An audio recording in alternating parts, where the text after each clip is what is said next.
record on this. And everyone can hear us properly and see us properly. That's no problem. Awesome. Yeah? We're getting lots of Okay. extra.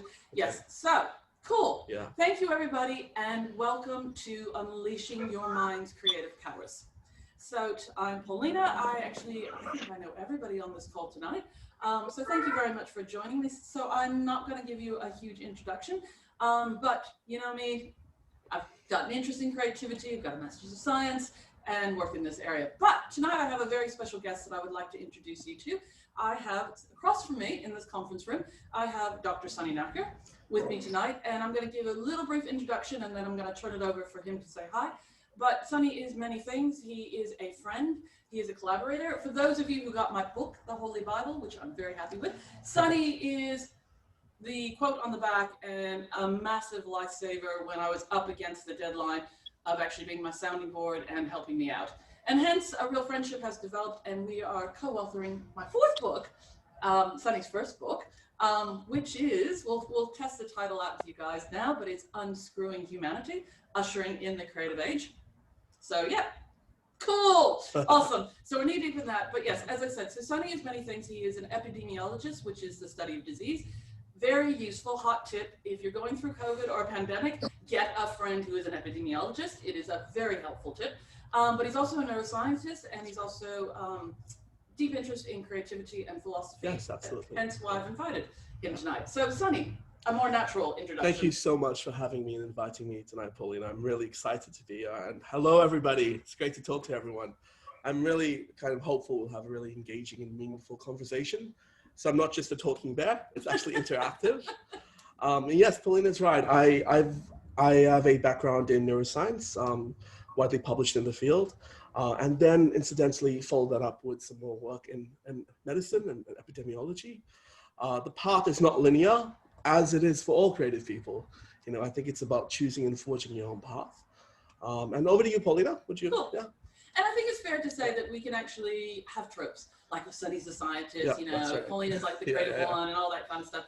And I do want to be mindful of the fact that those are just cliches or tropes, as you could actually say. We don't do tropes. No. Tropes are banal. We can do so much more. Yeah. So cool. So tonight I actually wanted to give you one kind of big key concept, and I wanted to unpack it a little bit and then actually give it to Sunny to actually even give you much further concept, but it's more depth. But it's a concept that's actually quite big and related to, and deep in our hearts. So for those of you who know me and understand my own viewpoint on creativity, I think far too much emphasis is spent on creativity is about ideas. Ideas are wonderful. I'm not knocking ideas, but there's something much more profound about creativity than ideas. And it really is, at the essence of it, it's your relationship with yourself. It's your deep relationship with yourself. And that is why it's so important. That is also why I find it sometimes a little bit weird in this culture that we actually have people who say, and I know it's the way that we've been trained, but that we're not creative. You are manifesting your thoughts at all times, and you are relying on your imagination to do so many wonderful things. We are all deeply creative individuals, regardless of whether or not we think we can dance or sing or in the arts. It is so much more than that, and it is such an important part of us to honor. And I think one of the challenges is we come through the Western culture education system, we kind of poo-paw or dismiss the power of our imagination. And we actually like to default to science, to facts, to evidence, to results. And I think that we are actually losing a huge part of who we are and a bit of our soul by actually neglecting dreaming and really honoring dreaming. And that is really what we're going to be talking about tonight. Is I'm not going to give you 101 tips for how to generate ideas or take some time aside every day and, you know, just have fun and write down lots of ideas. What I'm really actually suggesting is take some time aside for you to actually dream, to imagine, and not care whether or not these ideas are real or possible or even probable, and to really start to feed and entertain and educate and get that muscle power going. And there was some irony when I wrote this, because I was like, why don't we just shut our computers and all go home? Because this is actually kind of the antithesis of those moments, but nonetheless, it's a great vehicle for actually giving this. So on that note, Sunny, I might actually ask you to share your own thoughts. Yeah, sure. I think this is an interesting and deep and fundamental question. And the science itself actually gives to this. It's not as mechanistic as people might appear, and in fact, the science is quite nuanced. So one of the fundamental questions in neuroscience, like in physics, is what is the substrate of consciousness and why should we care? Yeah? All right, you're going to have to help us. Sure. Break it down a and little this bit. is very deeply related to what it means to be creative. Creativity and consciousness have a lot of very similar neurological correlates. I'm going to actually, I've got one. Can you change it so that when Sunny speaks, the screen focuses on him in the speaker point of view? That's a really good question. I have no idea how to do that. It might be because I minimized my screen. Oh, it could be. Thank you. This is our first technical of two. Yeah. Sure. Oops. Sorry, I'm breaking your flow. That's fine. There we go. In the meantime, can we have the cat back? Can people still see me? Is that clear? Am I still? Yep, they're getting clear. Yeah. Cool. So is that better? I think it was India. Is that better as far as the screen view goes? No, it's the same, but that's okay. Not a big deal. People can view the top of the screen and click. Oh, thank you, Deb. People can go to the top of the screen and click on the speaker view. In the interest of not holding us up too much further, I'm gonna let you go for it. Sure.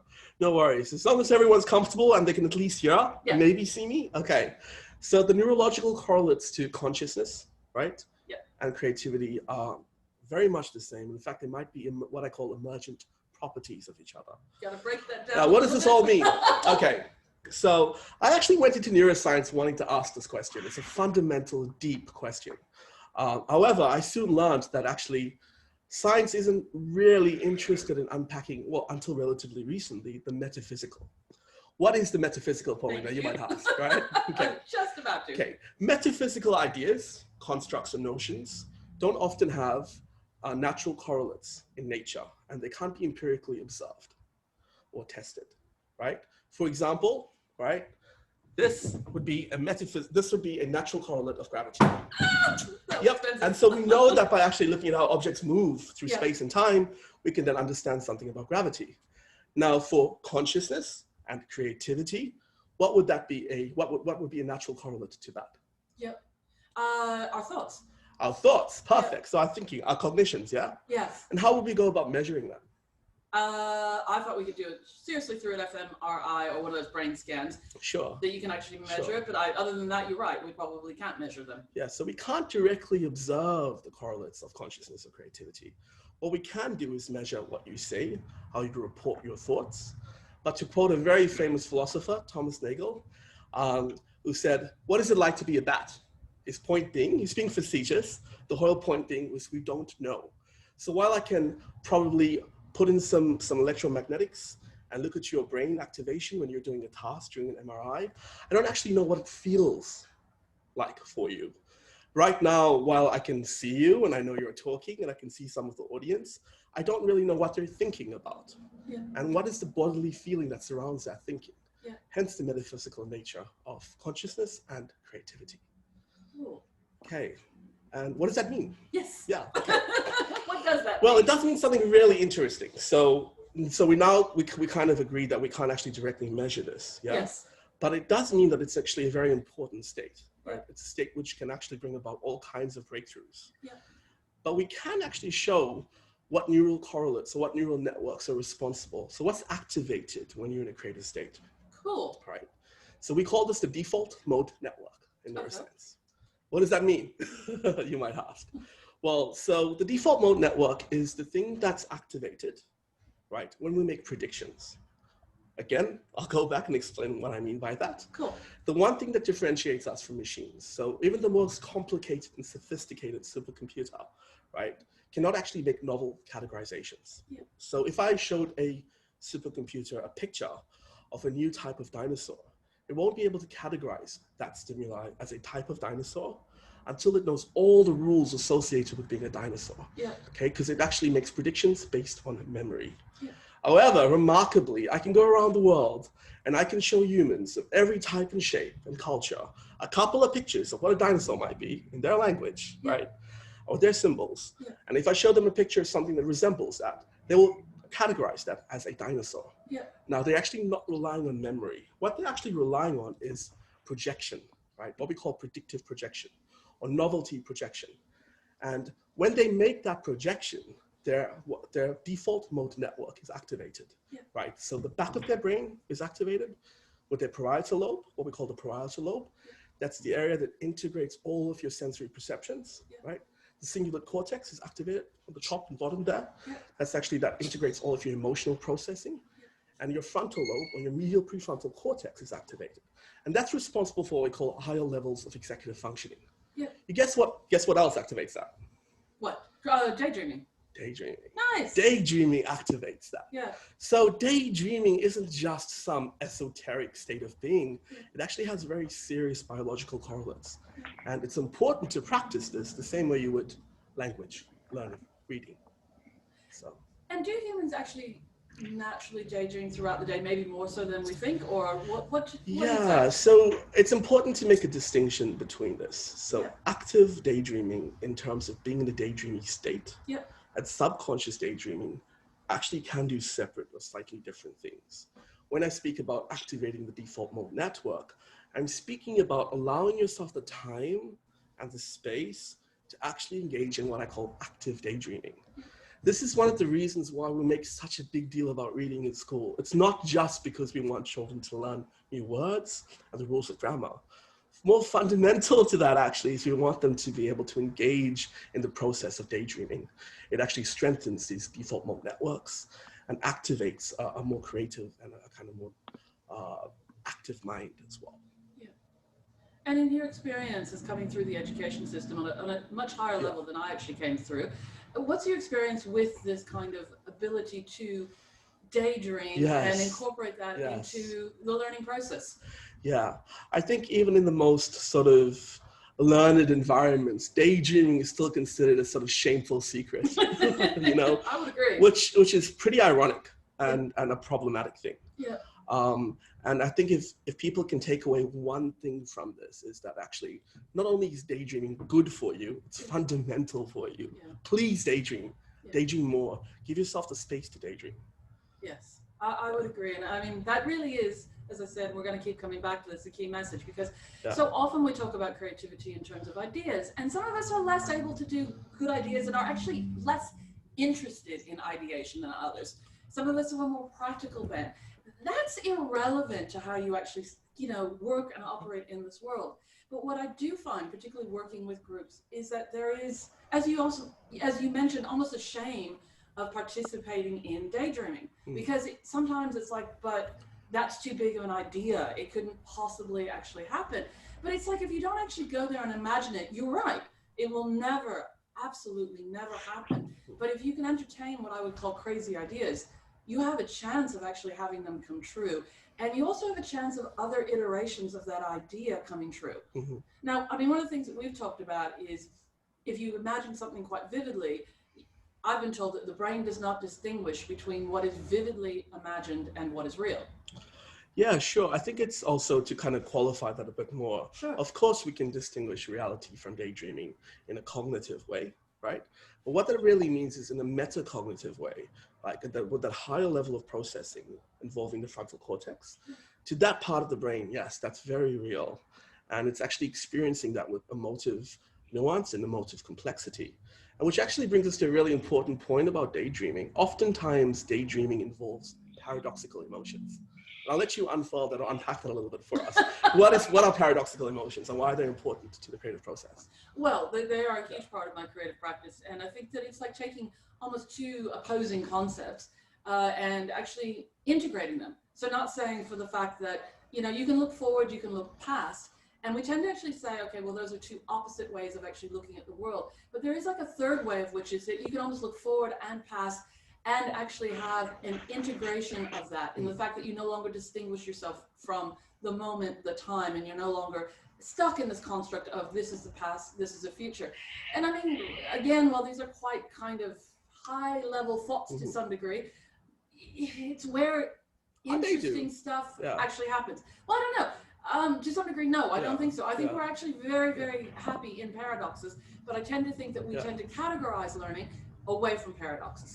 We tend to say, like, emotions. Are you happy? Are you sad? Like, you're always like one-dimensional in emotions. And I mean, we do know, and we looked at it in the last book, is that emotions are paradoxical. The way that we experience Yes. them is actually quite mixed. Yes. That we can actually have sad moments of happiness and happy moments of sadness and actually feel fine with that. But oftentimes when we're stuck describing them, we will default to actually saying, I felt happy or I felt sad, and really diminish some of the experience. So that is particularly from the emotional realm, my experience of paradoxes. And it's not just emotions, but I think when you really experience and allow yourself to hold and recognize paradoxical emotions, it's like you can go into an automatic daydreaming space that is really quite beautiful without having to try too hard.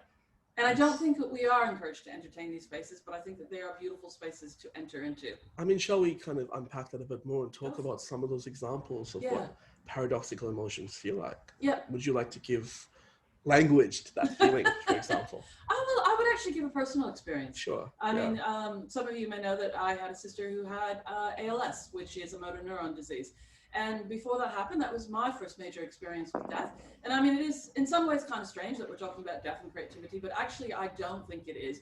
I think it's really fundamental to who we are, that we have a range of emotions and that creativity is part of our life, it's part of our being. And and as I went through the experience, there was a lot of beauty in the process. It was very cathartic, it was very soul cleansing. And even the very dark moments actually had true parts of beauty in them. And ironically, I was studying for my Masters of Creativity when this happened, and it really started to open me up and think about there's got to be so much more than creativity than ideas. And yet a lot of what I was learning was about how to actually get better at ideas. And I'm like, no, I think there has to be something more deeper and more fundamental in this space. Yeah. I think it really kind of highlights a really fundamental and interesting question.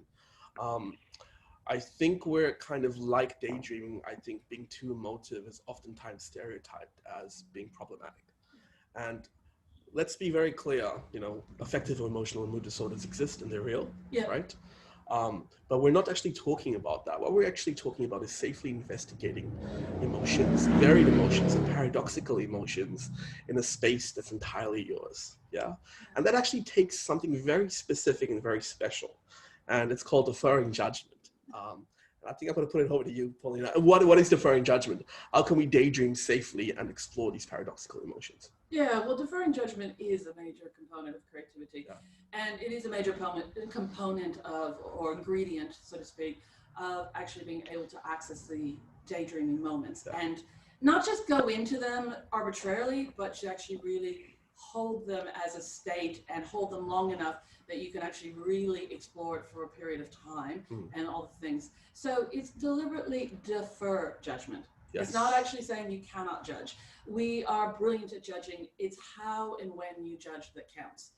But what we're really talking about when we're talking about deferring judgment is we're talking about self-judgment. It's the self-talk. And we run a little critique or criticism oftentimes of what we're thinking. And we're kind of censoring ourselves, particularly in groups, about what we're thinking. But actually, even sometimes on our own, we sometimes actually censor our own thoughts and are not as curious about where they're going or where they're leading us or where they're suggesting that we should actually spend some of our focus. And disclaimer, we don't want to follow all of them to a practical end, by the way.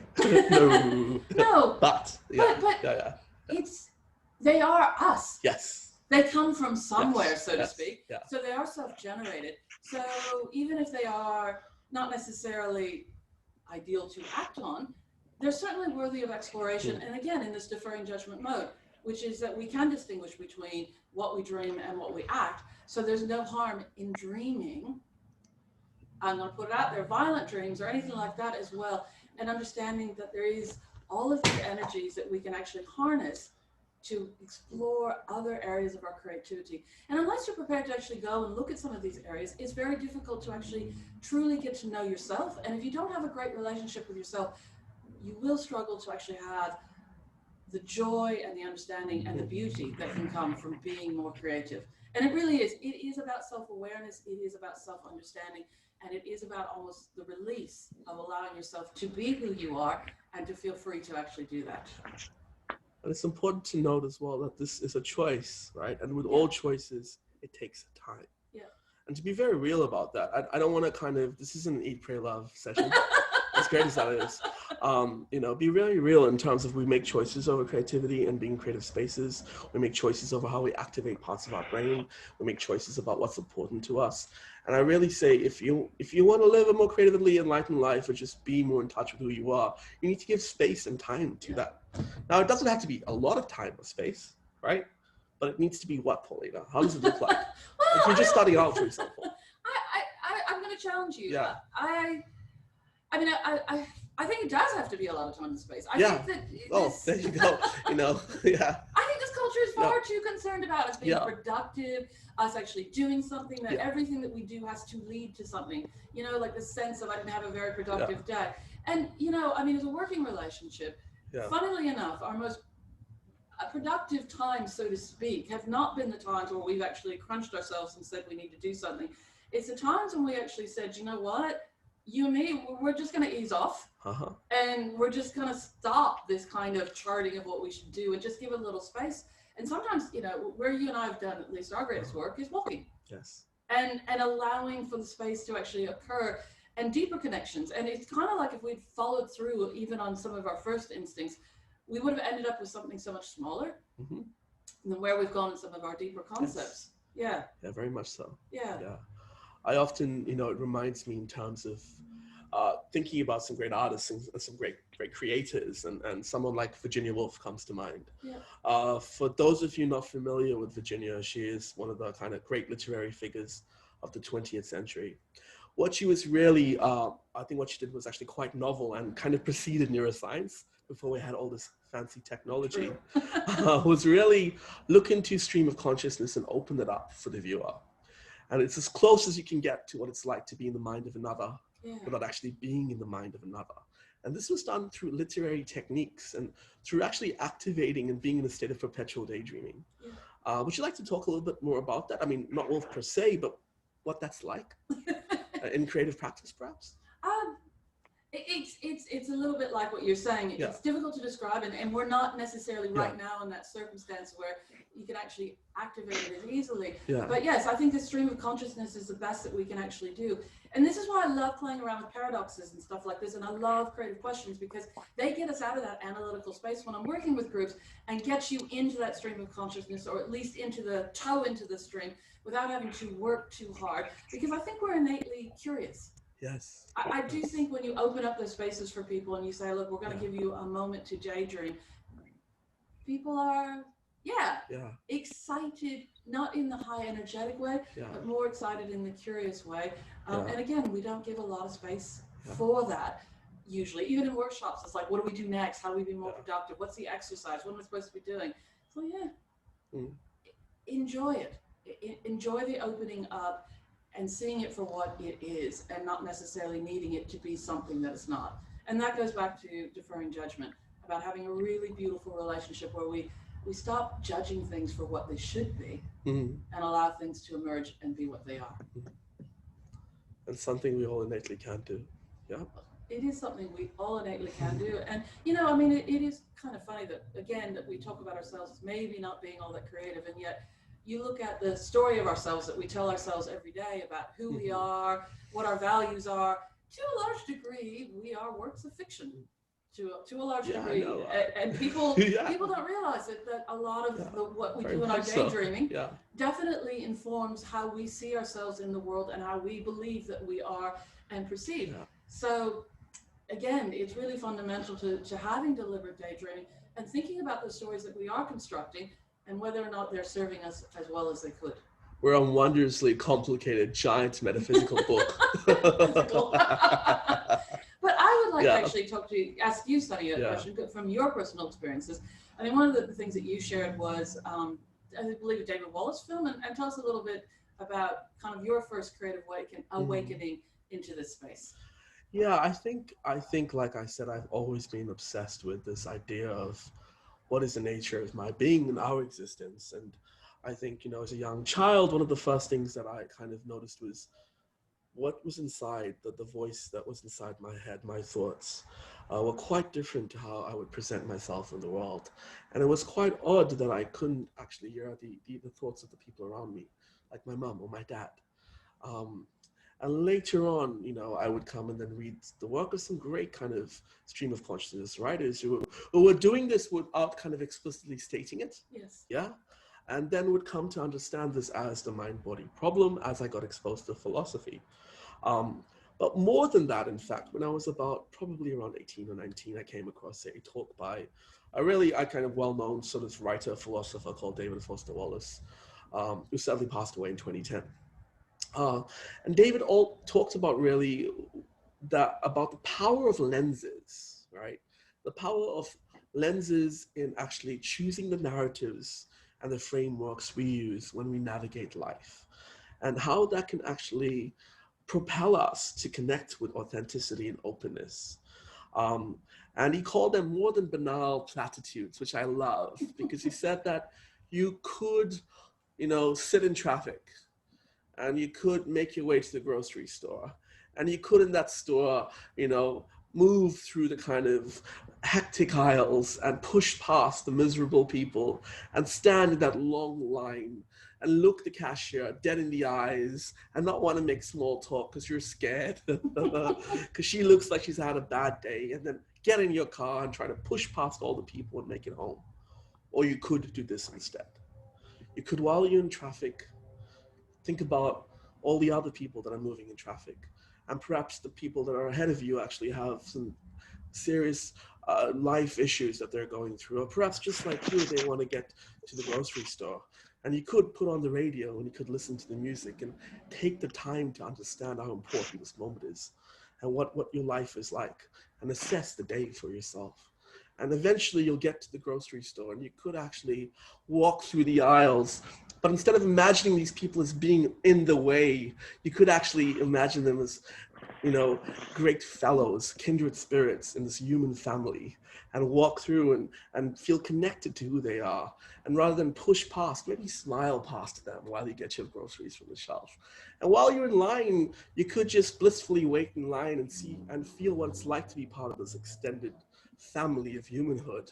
And when you get to the cashier, you could look her in the eye, unafraid, and ask her how her day was, and maybe listen for 2 minutes, and then put your groceries in the bag and make your way. You could, you don't have to. And by the way, you don't have to do this every day.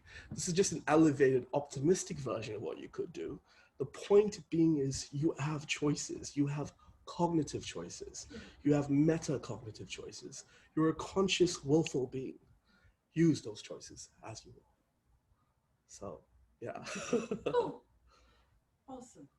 And on that note, I think I'm going to bring it to a little bit of wrap, and I'm going to hopefully, I want to actually allow you guys to actually speak. So I'm going to hopefully be able to actually work out the technology so that we can do that, because I would love to actually open up the floor to actually, continue in this kind of daydreaming topic.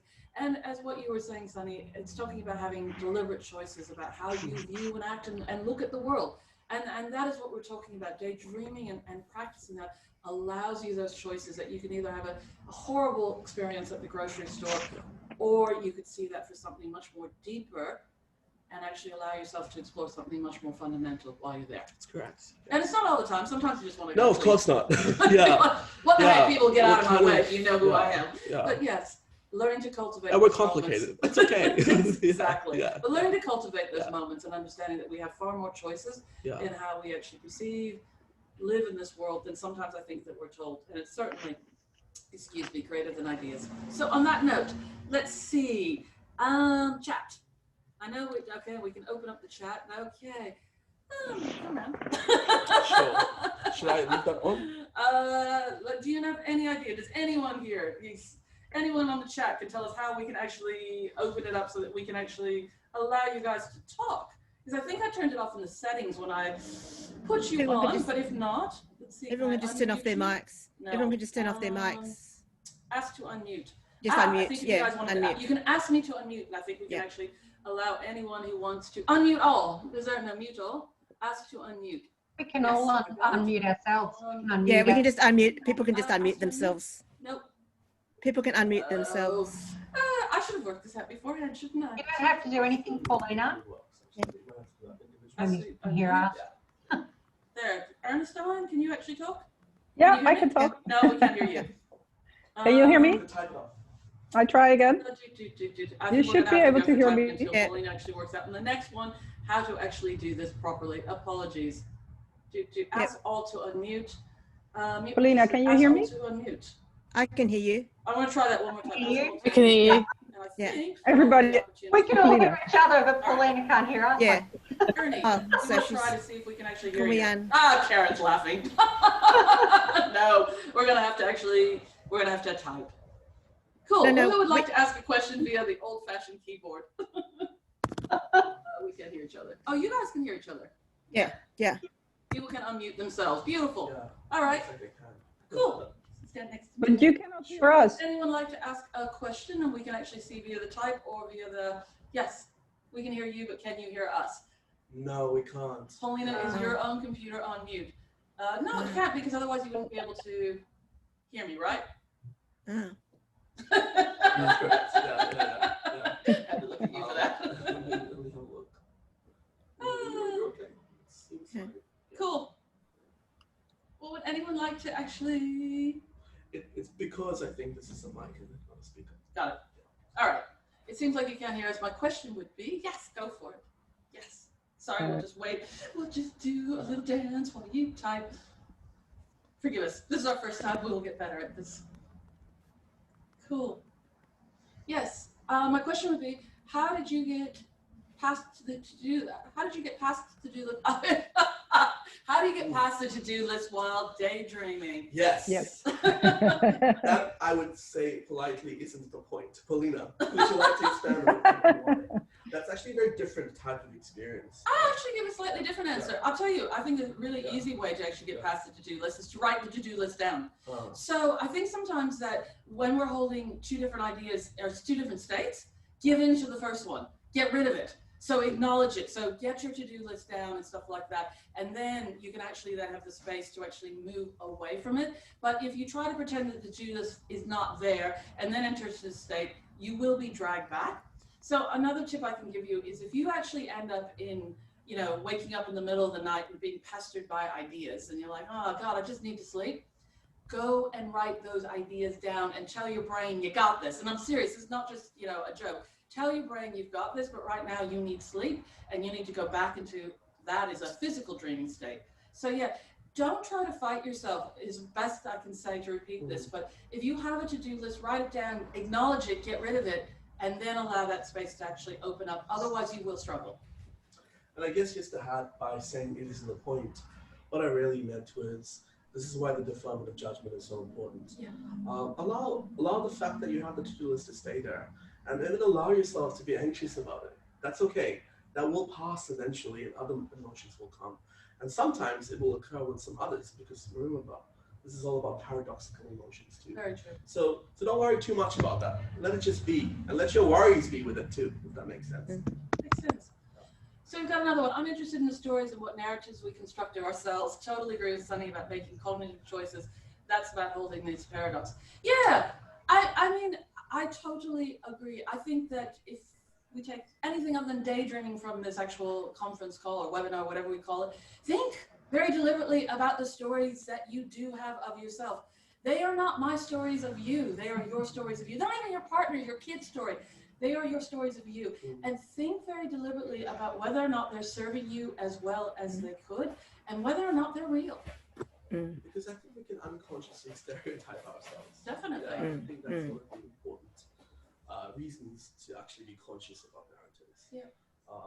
And realize you're so much more than a stereotype or a trope that you've been labeled as. Mostly, you know what, it isn't even society that really does the labeling. I agree. We do it, in fact. I mean, that's the deep irony of the whole situation. Exactly. Yeah. We are harder on ourselves than anyone else actually would be. And also acknowledging that, yes, you can actually be a very kind person and sometimes not so much. And that's the reality of who you are and that's okay. It's really kind of taking that judgment off ourselves and then when we look at the story of us and acknowledging that, yes, we are complex, but is the story that we actually keep holding dear of ourselves is the one that we want and the best one to serve us as we go forward. Cool. But people feel more comfortable the way, yes, Yes, people feel more comfortable that way. Exactly. When we're allowed to acknowledge that we're complicated, that we have different emotions, that we can be a cow and a nice person almost in the same breath, it helps us to actually stop trying to be something that we aren't, and allows us a lot more space to actually spend on what we are and what we could be. And also realizing we aren't isolated as well, and this is going to be not easy always to do. We're also part of systems, complex systems, and social systems, and they in fact inform how we connect and we define ourselves even. So we aren't just doing this by ourselves. Yeah. Okay? We are quite responsive to what's in our environment. We often, when I've looked at human behavior from a very empirical view, we use something called complex system theory for a reason. Yeah. Humans, when they get into groups, are kind of really complicated. And they're really hard to predict. But the one thing they do is they actually like to change based on context. Yes. And context is really important to the story. Yes. So when you're in a creative space or creating, you tend to transcend context. Yep. And try to create novel narratives as a consequence of this in a cognitive way, if that makes sense. I think what you're saying in the simplest terms is that, yes, we change our personality and who we are in different contexts.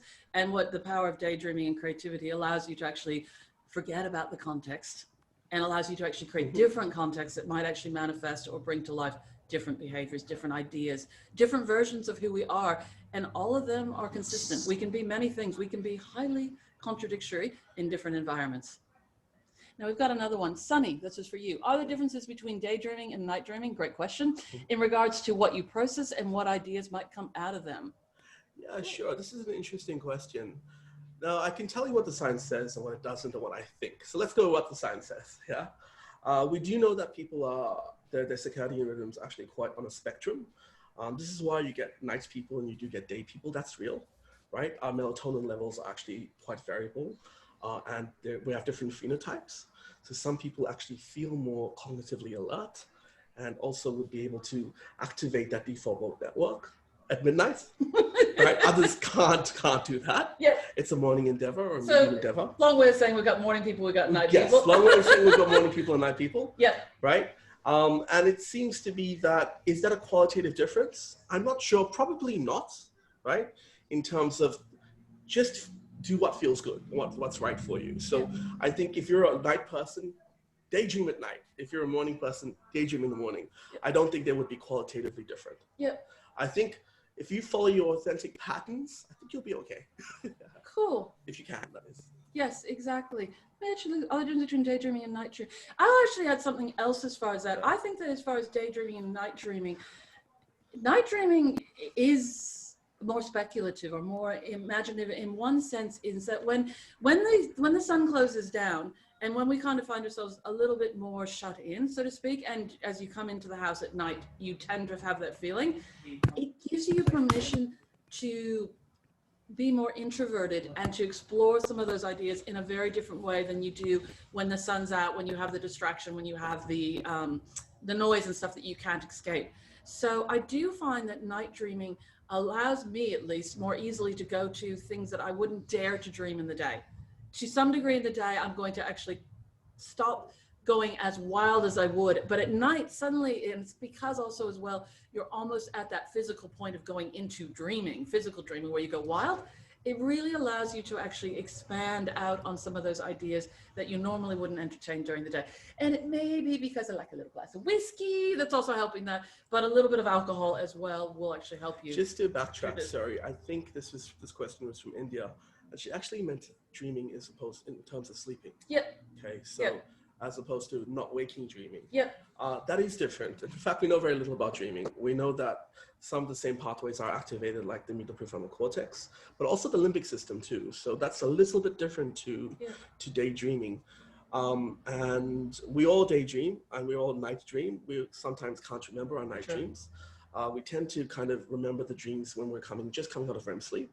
But we actually dream in a much more complex fashion than that. Now, this is more of a metaphysical question, and I'm going to turn it over to you to kind of expand on it, because it can be quite beautiful, right? Well, it can be. I'm not 100% sure what you want me to expand on, but I do believe Are they different, and do they have different qualities? We did have this discussion before we got on it, which I don't think that they are that different. I really don't. I think that we have this really hard line between you're awake and sleeping. And I get it that we functionally need to know the difference and stuff like that. But I suggest that there is a much more porous way of looking at it, and that, it's not as hard as fast as we think, and that many times, even as we're going into that physical deeper sleep, there are moments where we don't know whether we're asleep or awake. And even a better way to look at it is, I mean, we live in Australia. We know that the Indigenous people here do have songlines where they sing, so to speak, and dream about the land. And it is an active form of dreaming, but it's also almost kind of leaving your imprints behind, or putting a dream down into a physical environment so you can trace it back later. And I mean, this gets into weird areas of, technically you could argue these can't happen, but in reality, we know that information is passed down in ways that we may not be able to prove by science just yet. I think Cheryl says that she says it's a continuous state of being, from daydreaming to night dreaming. Exactly. Right? Different states of consciousness. Sure. Absolutely. Yeah. And I think Deborah says it's tapping into the subconscious. Yes. Yeah. But night dreaming taps Exactly. into the unconscious. And I do think we can bring some of those things up during the day as well, quite deliberately. Yeah. Cool. Now I think there was one up here. I want to make sure from Lisa. Hey Paulina, I'd like to understand the connection or not with our desire to be focused on productivity with our fear of ambiguity. Do we lean towards what's more certain? Keen to hear Sunny's view too. I have a few things to say on this. Go for it. And I'm still digesting, so you go. Yes. So we do, as human beings, navigate the world in a very probabilistic way. And what I mean by that, remember earlier when I talked about the default mode network, and I talked about how we actually are pretty good at categorization, even when given few rules, because we make novel predictions. This is actually us dealing with ambiguity. We're actually not bad at ambiguity. The problem with that is we often allow our cultural contexts, our kind of social cues, and our emotions kind of inform our behaviors in regards to ambiguity. And I would say take a step back and, in fact, don't worry too much about uncertainty when you're daydreaming. In fact, that's an uncertain state. Yeah. And eventually, I think what happens is the more you activate that and practice that, I think the more you'll feel comfortable dealing with ambiguity. Yeah. It is about, again, a deferring judgment and emotion thing. Yes. And recognize that you're actually built, you're hardwired to deal with quite a bit of ambiguity, no matter how people simplify evolutionary science. You are, so yeah. And to answer, I mean, are we focused, our desire to be focused on productivity is a fear of ambiguity? No, I genuinely don't think so. I think that we are programmed from very early on in this Western culture to care about time, which is actually a fairly modern idea as well, to care about outputs, to care about things that are measured and delivered. And so hence why we do actually get trained to fear ambiguous moments and not being productive, because we've been told it's a bad thing, and we're tribal. We like to be good. We like to actually fit in with the tribe. So I think a lot of that is our programming. And it's an interesting thing when you look at the word culture, it has the word cult in it. There is a cult in culture. There are things that our culture agrees on that we all then fall into the trap of agreeing about that we forget to question. And hence why I'm talking about daydreaming, and it will be potentially another one that we talk about, but the cult in culture is what prevents us from actually seeing breakthroughs, and it prevents us from accessing our creative selves because we say, oh, well, this doesn't work, this is out of scope. Yeah. So I don't actually think that we have that much of a fear of ambiguity, but I do think that we are overly trained to be productive. I think also to kind of some practical advice, and I noticed in the question, Lisa mentioned, focus on productivity versus a fear of ambiguity, which means that there's some choice there. And of course, you need to be productive at work or whatever it is you're doing at life, right? But also make yourself a safe space to actually play with the ambiguous, and recognize that as the same safe space you'll daydream. However you make that and wherever you make that is up to you, but hold a safe space for yourself. And I think we do that rarely. Yeah. We think about that rarely as well. Agreed. So hopefully that actually answers that. Let me see. Let me check sure if we haven't missed anyone. Read back. Thank you, Ernie. There's a couple of questions you missed. I was supposed to sleep during, let me see. Brainstorming question? I just saw that. Oh, you go. Would you like to? Oh, it's brainstorming. Thank you. Yeah. Without looking, thank you. Is brainstorming without looking for a solution a form of group daydreaming? Ah, that's a brilliant question. It can be. And it can be, it also cannot be. It can be both at the same time. Look, brainstorming is pretty much done pretty bad. And we don't spend an awful lot of time as brainstorming to actually make sure that people are deferring judgment and actually have group cohesion. So then it tends to be a pretty blunt tool, and it just ends up being a bunch of ideas going up in Post-it notes and everyone walking out thinking, Jesus, that was kind of sucked. The other thing is you have to be realistic about what a brainstorming is going to achieve. And really it's the first stage. It's getting out a lot of ideas. And what it's really doing, if you really use it well, it's group cohesion. When you're doing it as a group, and for the most part, brainstorming is done, when we talk about it that way, is done in groups. But if you work with a group and actually establish trust, and you actually get some laughter going in, and laughter is beautiful because that's a natural inhibitor. We defer judgments naturally when we start to laugh. If you can get that going with a group, yes, indeed, you will get group daydreaming. In fact, they'll come back with ideas that they will say are so awesome, and you as a facilitator might go, yeah, I'm not so sure about that if you're not in that space with them. But they are so enamored and in love with their own ideas that they will carry them through and make them actually happen in some way, shape, or form. And I learned early on in my facilitation of groups is not to judge their output.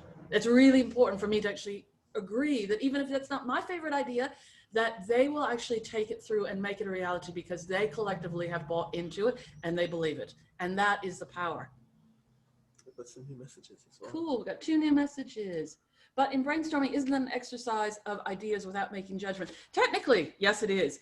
But very few times is it actually normally run that way. It should be that. But what most people hear in brainstorming is there are no bad ideas. Oftentimes you'll get a facilitator who will say, there are no bad ideas. I'm sorry, ladies and gentlemen, there are bad ideas. It's how and when you judge them that count. And if you don't acknowledge that there aren't bad ideas, people won't believe you. Because at one level, they know that there are bad ideas out there. It's how and when you judge them that count. So it's really about spending time teaching people how to defer judgment and giving them an environment where they are, where they're laughing and laughing and trusting. Cool. Oh, I'm thinking about it in terms of design thinking. So yeah, Jeb, I think you might need to give me a little bit more context of the difference between maybe how you're seeing design thinking and creative problem solving, or even brainstorming, but I will give you this.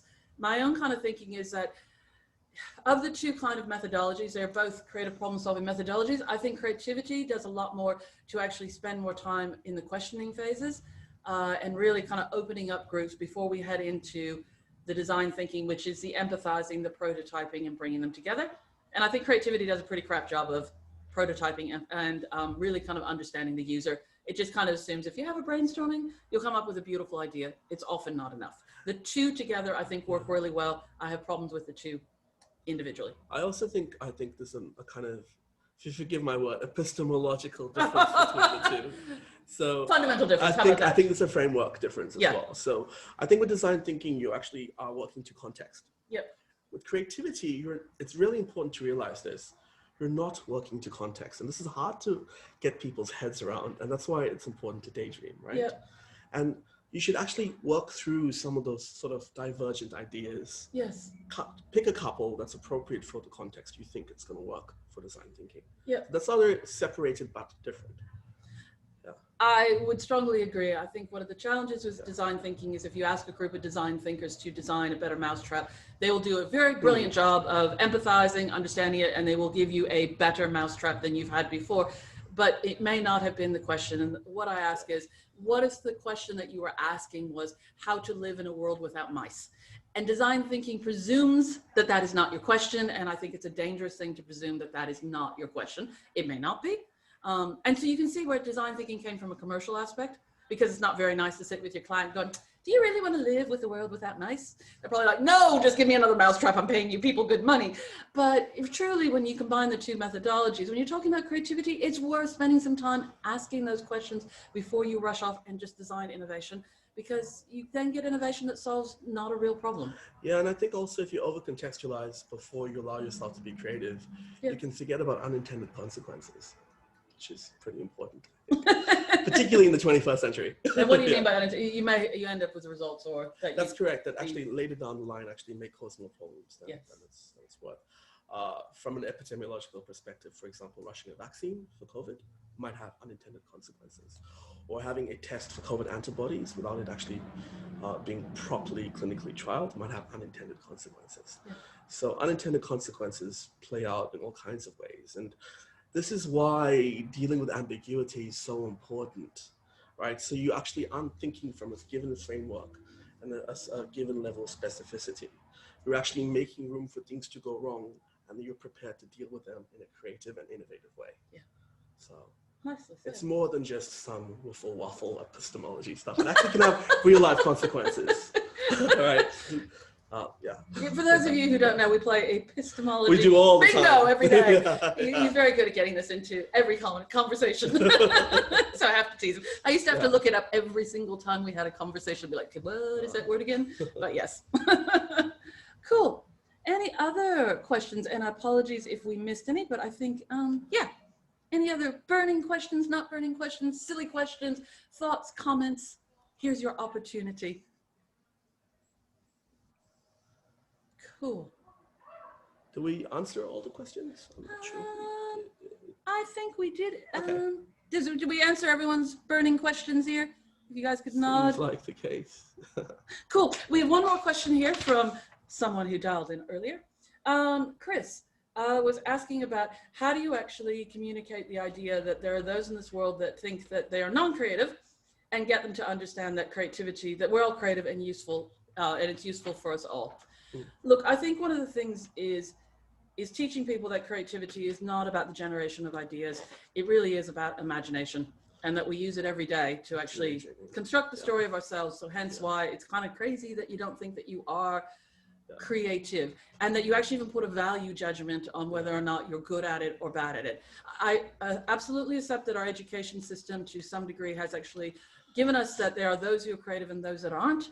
But that is not the reality of that. And back in when the Greeks were talking about creativity, and when the through Eastern religions, etc., when they talk about creativity, they talk about it in a much more powerful, organic sense, in the sense of it's about who we are, how we think, how we operate, and how we choose to be in this world. And I'll just add, as someone who's so passionate about brain science, I find this supremely insane. Okay, the fact that you're sentient means you're creative. The fact that you're conscious means you're creative. Yeah. Yeah. They can't be separated. Yes. Yeah. Cool. And then we've got, what tips or tools do you have for deliberate during lockdown times? Well, I used to work for an alcohol company. So my top tip is, now, to some degree, that there is the nicest of, and it is at our time, nearly 6 o'clock, relaxing with a drink sometimes can definitely actually help, and whether or not it can be hot tea, etc. But I think that we've actually been quite privileged during COVID in some ways. And I'm not going to dismiss the fact that a lot of people have had very difficult times and been very isolated in COVID. It's a mix of both, and it's also just life.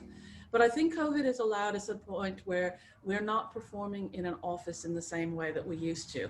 And so take this opportunity to actually slip out the back door, go into a balcony, go for a walk, and actually have some experience with the out of doors, and not necessarily feel like you have to show up to an office and sit in front of a computer and do the things that you used to do and just move them to your house. You have a lot more freedom and a lot more choices, and you have an ability in COVID to retrain your bosses about how you use your workday. Or even if you don't have bosses and you're your own boss, you have an opportunity to retrain yourself about what's important, about what you value, and about how you actually use your time to the best that you can. And I talk about cult and culture. We tend to think that there are demands on us that we can or cannot do things. I think we have much more freedom than we think if we have the courage to take it and to actually honor the time and use it to the best that we think is the right thing. Because as long as you're producing the things that you need to some degree, work shouldn't care about how you do it. And by giving yourself more space, you'll be better at what you do. Much, much better. I think that's great. Cool. Any last final thoughts? No. Cool. We are going to send out a video of this. I like that.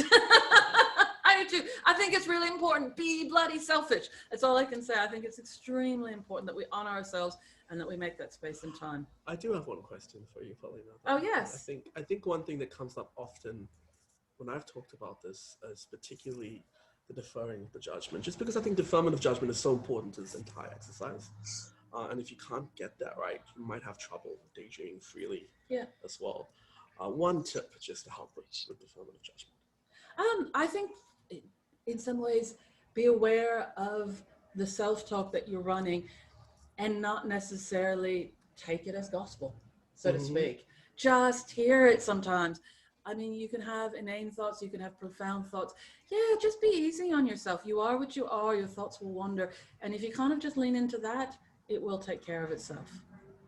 I tend to use the term suspend. Lovely. I have no problem with suspend judgment, defer judgment, any of those, whatever actually works for you, provided that you get the concept and the meaning of what we're kind of doing, go for it. This is where language can be very limited, and this is where the experience actually counts. Cool. Awesome. Well, on that note, thank you, thank you, thank you. We apologize for some technical problems and appreciate you chatting, but next time we'll do it better. But yes, also thank you very much, Sunny, for coming. You're welcome. It's lovely to chat about this and talk about this. Yeah, and I think it's one way. Hopefully, I think we're going to make a better world. Cool. I think so too. Yeah. Yes. So thank you, thank you, thank you. It was a pleasure, and we love each and every one of you. And yes, thanks. Adieu. Cheers. See you. Recording will come. Thank you. Stop video in.